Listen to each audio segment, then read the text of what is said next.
దొంగతనం చేస్తే వాళ్ళు ఏ రకంగా భయపడుతున్నారో చూడండి అధ్యక్ష. ధరణి అడ్డం పెట్టుకొని వందల ఎకరాల భూములను కబ్జా చేసిన వారు సిగ్గు లేకుండా ఏ రకంగా అరుస్తున్నారో చూడ అధ్యక్ష. సిగ్గు లేకుండా అరుస్తున్నారు. గౌరవ ముఖ్యమంత్రి గారు నిండు సభలో బాలానగర్లో కంపెనీ యజమానులను బెదిరించి ధరణిని అడ్డం పెట్టుకొని వందల ఎకరాల భూములను అధికారాన్ని అడ్డం పెట్టుకొని సొంతం చేసుకున్నారు. స్వయంగా ఒక మాజీ మంత్రి ప్రస్తుత ఎమ్మెల్యే పేరు తీసుకొని వారి బంధువులు ఈ రకంగా చేశారని చెప్పి ముఖ్యమంత్రి గారు సభ దృష్టికి తీసుకువచ్చి మీ ద్వారా హౌస్ కమిటీ వేయాలని వారు ప్రతిపాదిస్తే సిగ్గు లేకుండా అరుస్తున్నారు అధ్యక్ష. నిజంగా నీకు నిజాయితీ ఉంటే, నిజంగా మీరు తప్పు చేయకపోతే హౌస్ కమిటీకి ఒప్పుకోవాలని చెప్పి కోరుతున్నా. దయచేసి మీరు తక్షణమే హౌస్ కమిటీ వేయాలి అధ్యక్ష. ఇంకొక విషయం, సభ్యులు ప్రవర్తిస్తున్న తీరు అధ్యక్ష, సభ్యులు ప్రవర్తిస్తున్న తీరు రాష్ట్ర ప్రజలు గమనిస్తున్నారు. కొంతమంది సభ్యులు సిగ్గు లేకుండా శాసన సభ్యులమనే విషయాన్ని కూడా మర్చిపోయి అరుస్తున్నారు అధ్యక్ష. ఇది సభ సాంప్రదాయాలకు మంచిది కాదు. దయచేసి వాళ్ళను మీరు నియంత్రించండి. అదేవిధంగా ముఖ్యమంత్రి గారు కోరిన విధంగా హౌస్ కమిటీకి మీరు అనుమతి ఇవ్వాలని చెప్పి మిమ్మల్ని అభ్యర్థిస్తున్నారు అధ్యక్ష.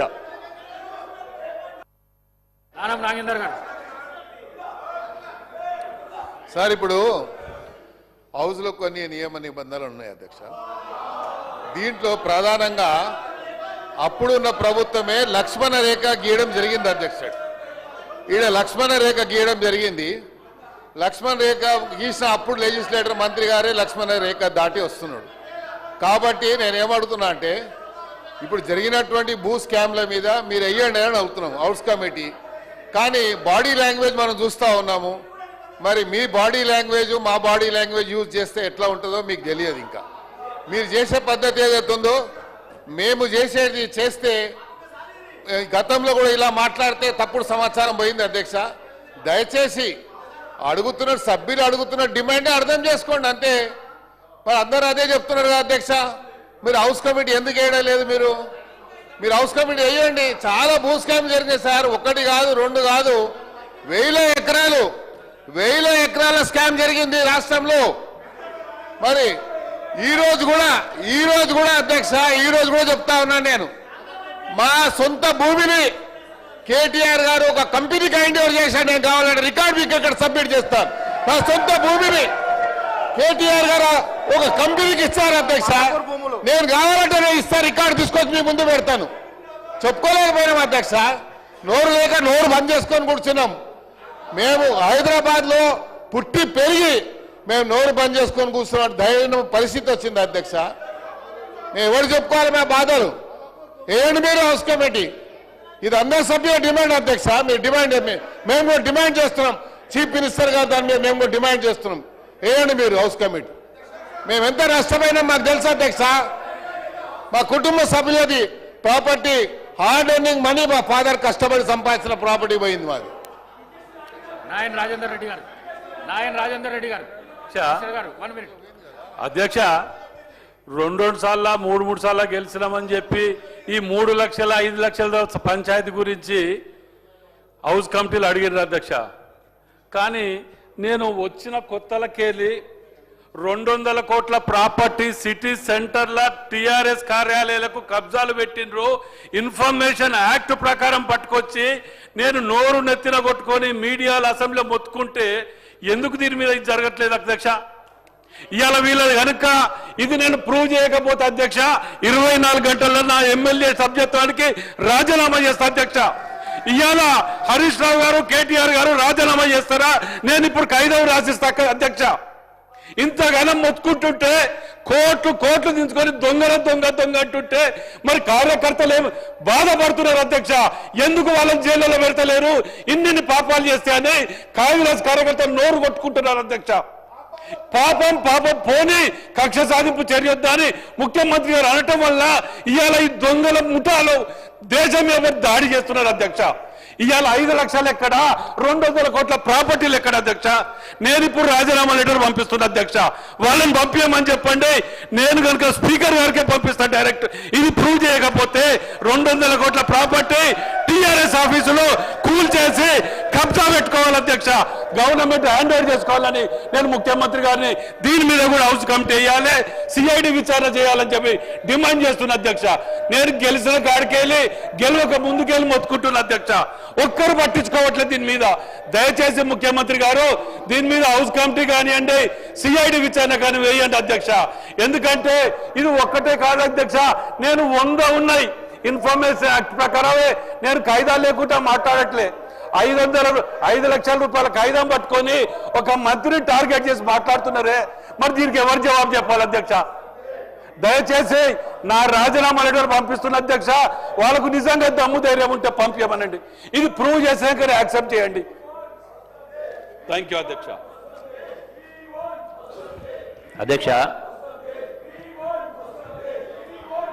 గౌరవ ముఖ్యమంత్రి గారు స్పష్టంగా చెప్పడం జరిగింది. బీజేపీ సభ్యులు మాట్లాడినప్పుడు చెప్పే ముందు మాటకు ఒక విలువ ఉండాలి. 8 మాసాల కింద గత ప్రభుత్వం సంబంధించి కాళేశ్వరం సంబంధించినటువంటి బీజేపీ అంటే సిబిఐ ఎంక్వైరీ తీస్తే 8 మాసాల తర్వాత ఇప్పటి వరకు కూడా దానిపైన చర్యలు లేవు.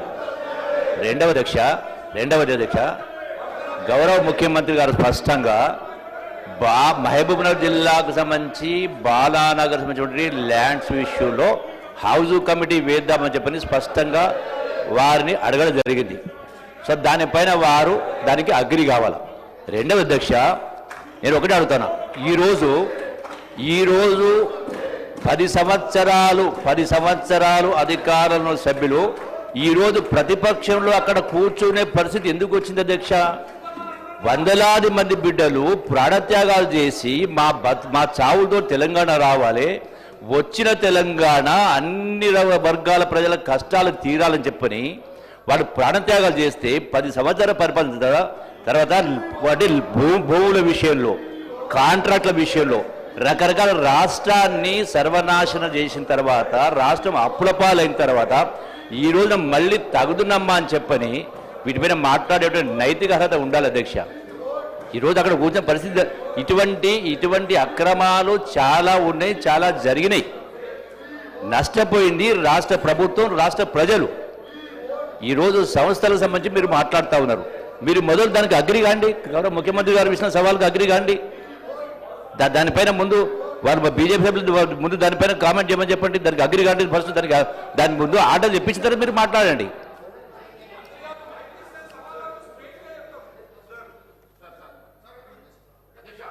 లక్ష్మణ్ గారు. అధ్యక్ష గౌరవ సీనియర్ శాసనసభ్యులు మా దళిత వర్గానికి చెందిన కడియం శ్రీహరి గారు మాట్లాడుతుంటే కౌశిక్ రెడ్డి గారు ఒక దళిత ఎమ్మెల్యే మీద ఇట్లా చేయి చూపెట్టుకుంటా, బెదిరించుకుంటా, గుండాగిరి చేసుకుంటా మాట్లాడడం ఎంతవరకు సమర్థ అధ్యక్ష? ఇంకెన్ని రోజులు అధ్యక్ష మా మీద దౌర్జన్యం? ఎన్ని రోజులు ఈ విధంగా? ఆ రోజు అధ్యక్ష శాసనసభలో మా సహచర మా అన్న సంపత్ శాసనసభ్యులు ఖాళీ అక్కడి నుంచి ఆ దారి లక్ష్మణ రేఖ దాటి ఇక్కడ ముందుకు వచ్చినందుకు కొమ్మటిరెడ్డి వెంకటరెడ్డి గౌరవ సభ్యులను మా సంపత్ గారిని శాశ్వతంగా సభ్యత్వం నుంచి వారు చర్యలు తీసుకున్నారు అధ్యక్ష. వారి సభ్యత్వం అధ్యక్ష ఈరోజు కౌశిక్ రెడ్డి గారు మేము మా కరీంనగర్ జిల్లా మొదటి నుంచి హీరో లెక్క మాట్లాడుతుండు. 12 మంది మా ఎమ్మెల్యేలు అపోజిషన్ నాయకుడు, దళిత ఆపోజిషన్ నాయకుడు బట్టి విక్రమార్క ఆపోజిషన్ నాయకుడు ఉంటే ఎమ్మెల్యేలందరినీ తీసుకొని మా నాయకుడి యొక్క హోదాను కూడా ఒక దళితుడు ప్రధాన ప్రతిపక్ష నాయకుడు కూడా ఓర్వలేనటువంటి పార్టీ ఇవాళ మా సీనియర్ నాయకుడు శాసనసభ్యుడు లేచి మాట్లాడుతుంటే చిట్కలు కొట్టి మాట్లాడుతుండు. అధ్యక్ష కౌశిక్ రెడ్డి భాయ్ తక్షణమే మీరు చర్య తీసుకోవాలి అధ్యక్ష. సభ స్టార్ట్ అయినప్పటి నుంచి మొదటి నుంచి కూడా గౌరవమైన శాసనసభలో ప్రజలకు ఎన్నుకోబడ్డ ప్రజలు ఓట్లేస్తూ వచ్చినాం అధ్యక్ష. మేము ప్రజలు ఓట్లేస్తాం తెచ్చినాం. ఒక్కసారి కాదు, 2 సార్లు కాదు, 3 సార్లు కాదు. ప్రజలు మనల్ని అందరూ గమనిస్తున్న సందర్భంలో ఆయన శాసనసభ వచ్చినప్పటి నుంచి హీరోయిజం లెక్క చేసుడు. మా దళిత శాసనసభ్యుడు ఏలు పెట్టి నువ్వు ఎక్కడికి ఎట్లా మాట్లాడదా? ఇదా అధ్యక్ష? ఇదా మర్యాద అధ్యక్ష? గుండాగిరి చేస్తారా అధ్యక్ష మా తరతుల మీద? ఇంకా ఎన్ని రోజులు అధ్యక్ష మా మీద చేసేది? అధ్యక్ష తక్షణమే ఆయన మాట్లాడిన మాట ఆయన చేసినట్టు దాని మీద తక్షణమే చర్య తీసుకోవాలి అధ్యక్ష. దయచేసి మా గౌరవ ఏదైతే హరీష్ రావు గారికి రిక్వెస్ట్ చేస్తున్నాం, అన్న మీరు ఒకటి చెప్తున్నానా, మీ హయాంలో జరిగిన విషయాలు కానీ మా 2 సంవత్సరాలు మా జరిగిన విషయాల్లో కానీ గౌరవ ముఖ్యమంత్రి గారు ఏదైతే సిబిసిఐ ద్వారా ఎంక్వైరీ చేసినారు, వాస్తవాలు బయటపడతాయి. వాస్తవాలు రేపు ఏదైతే యథార్థమైన విషయాలు 10 సంవత్సరాల లోపల జరిగిన అంశాలు కానీ 2 సంవత్సరాలు జరిగిన అంశాల లోపల వాస్తవాలు బయటపడతాయి. 33 జిల్లాల చెందిన తెలంగాణ ప్రజలందరూ కూడా మన సభను గమనిస్తున్నారు. మనం ఏం చేస్తున్నాం, మనకు సంబంధించిన ప్రజల సమస్యల విషయంలో ఏం మాట్లాడుతున్నాం అనే విషయం అన్ని గమనిస్తున్నారు. మీరు నిన్నట్టు నుంచి ఒకటే సింగిల్ ప్లాన్ ప్రోగ్రామ్ పెట్టుకున్నారు. మా గౌరవ మా మంత్రిని పొంగులేటి శ్రీనివాసరెడ్డి గారు టార్గెట్ పెట్టుకున్నారు. టార్గెట్ పెట్టి వారి పేరు తీసుకొని మాట్లాడినారు. మీరు ఆ రోజు కేసీఆర్ గారు ముఖ్యమంత్రిగా ఉన్నప్పుడు సభ జరిగినప్పుడు మా బట్టి విక్రమార్క గారు ఎమ్మెల్యే గారు కానీ మా శ్రీధర్ బాబు గారు ఎమ్మెల్యే గారు కానీ ఎప్పుడైనా కాంగ్రెస్ పార్టీ అపోజిషన్ ఎమ్మెల్యేలు ఈ విధంగా మాట్లాడినిచ్చిందా? మీరు ఈ విధంగా ఇట్లా వచ్చి వెళ్ళి పెట్టిల్లా, ఇట్లా చప్పట్లు కొట్టిల్లా, ఈ విధమైన ఆలోచన చేసిల్లా? మాట్లాడితే ఇష్టానుసారంగా మేమేదో ఒట్టిగానే వచ్చినట్టు, మాకు ప్రజలు ఓట్లేనట్టు, మేమేదో మీ ఆస్తిని గుంజుకున్నట్టు ప్రజలు ఇలా ఓట్లేసిండ్రు అధ్యక్ష, గెలిపించిండ్రు. ప్రజాపాలన మార్పుకొని ఇందిరమ్మ రాజ్యంలో పూట గౌరవ ముఖ్యమంత్రి గారి నేతృత్వంలో పూట ఈ ప్రభుత్వాన్ని కోరుకున్నారు అధ్యక్ష. రాబోయే రోజులు కూడా ప్రజలు మా పక్షాన ఉండే విధంగా 3 పార్లమెంట్ ఎలక్షన్లో తీర్పిచ్చింది అధ్యక్ష, గ్రామ పంచాయతీ ఎలక్షన్లో తీర్పిచ్చింది అధ్యక్ష, మున్సిపల్ ఎలక్షన్లో తీర్పిచ్చింది అధ్యక్ష, జూబ్లీ ఎలక్షన్స్ లో తీర్పిచ్చింది అధ్యక్ష, సెకండరీ కంట్రోల్ ఎలక్షన్ తీర్పిచ్చిన అధ్యక్ష. ప్రజలు మా పక్షాన ఉన్నటువంటి సందర్భం లోపట ప్రజలకు ఏం మంచి చేసిన విషయం లోపట మేము ఈరోజు మాట్లాడుతున్న సందర్భం లోపట ఇలా వయోవృద్ధులకు సంబంధించినటువంటి అత్యంతమైన గొప్ప బిల్లును ఈరోజు ప్రవేశపెట్టిన అధ్యక్ష. ఏదైతే వారి యొక్క తల్లిదండ్రులు అన్నట్టు వారి యొక్క తన కొడుకులు పట్టించుకోకపోతే ఆ బిల్లు ప్రవేశపెట్టి ఆ బిల్లు అంశాలపై చర్చ చేసుకుంటే కూడా అది మాట్లాడటానికి సిద్ధంగా లేకుండా మా దళిత ఎమ్మెల్యేపై ఏదైతే కౌశిక్ రెడ్డి మాట్లాడిన మాటల విషయంలో కూడా ఆయన మీద చర్య తీసుకోవాలని చెప్పి డిమాండ్ చేస్తున్నారు అధ్యక్ష. వాకాటి శ్రీహరి గారు.